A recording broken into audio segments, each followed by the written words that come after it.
Egg puffs ഉണ്ടോ? ഇല്ലേട്ടാ.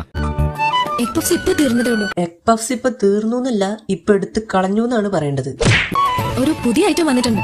എത്ര കൊല്ലങ്ങൾക്ക് മുമ്പ്? അത് ടൈം ട്രാവൽ ചെയ്തു വന്ന ഐറ്റാണ് ചേട്ടാ. നല്ല മൂവ്മെന്റുള്ള ഐറ്റം. അതെ, അടുക്കളയിൽ നിന്ന് നേരെ കണ്ണാടിക്കൂട്ടിലേക്ക്, കണ്ണാടിക്കൂട്ടിന്ന് നേരെ ചവിറ്റോട്ടയിലേക്ക്. നല്ല മൂവ്മെന്റാ. ഇത് സാധാ പഫ്സ് അല്ല, കേടുവന്നതാ. ഇതിനകത്ത് നട്ട്സ് ഒക്കെ മിക്സ് ചെയ്തിട്ടുണ്ട്. എന്തോ സിമന്റ് കൂട്ടി തേച്ചുണ്ടാക്കിയ പോലെയാണ്. ഇതില് നട്ട്സ് ഒക്കെ ഫിക്സ് ചെയ്തിട്ടുണ്ട് ഇത്ര. ഇതെടുക്കട്ടെ. വേറെ ഐറ്റം കൂടെ ഉണ്ട്. അതെന്താ? വേറെ ഐറ്റം കൂടെ ഉണ്ട്. അതെന്താ? അത് കേടുവന്ന വേറൊരു ഐറ്റം. വേറെ ഐറ്റം കൂടെ ഉണ്ട്. അതെന്താ?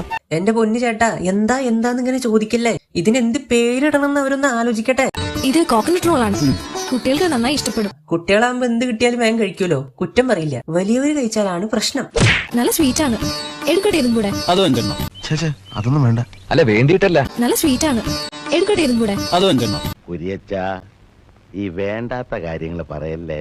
എടുക്കട്ടെ ഇതും കൂടെ. അതും അഞ്ചെണ്ണം. ഇയാൾ ആ ഭാഗത്തെ കോർപ്പറേഷൻകാർ വല്ലതും വിട്ടതാണ്? അല്ല, ഉള്ള ചവറൊക്കെ വാരിയിട്ട് പോകുന്നുണ്ട്, അതുകൊണ്ട് ചോദിച്ചതാ.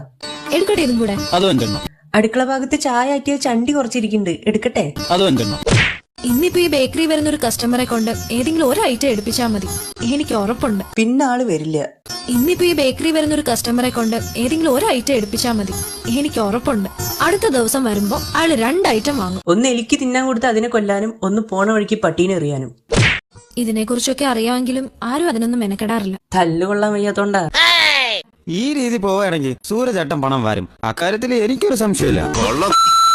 ബേക്കറി തുറന്ന ദിവസം തന്നെ മനുഷ്യനെ കൊല്ലാൻ ശ്രമിക്കുന്നതാ. സൂരജേട്ടൻ പണം വരും. അക്കാര്യത്തിൽ എനിക്കൊരു സംശയമില്ല. കാര്യമായ കച്ചവടമൊന്നും ഇല്ലച്ച. വർഷങ്ങളായി നമ്മളെ വിശ്വസിച്ചിരുന്നവർ പോലും ലോഹ്യം കാണിച്ചിട്ട് കടയിൽ കയറാതെ അങ്ങ് പോവുക. ഒന്നുകൂടെ പരസ്യം ചെയ്യണം. ഒന്നുകൂടെ പരസ്യം ചെയ്യാൻ പോണ കാശുകൊണ്ട് വേറെ നല്ലൊരു പാചകക്കാരനെ വെച്ച് നോക്ക്, ആൾക്കാരൊക്കെ തന്നെ വരും.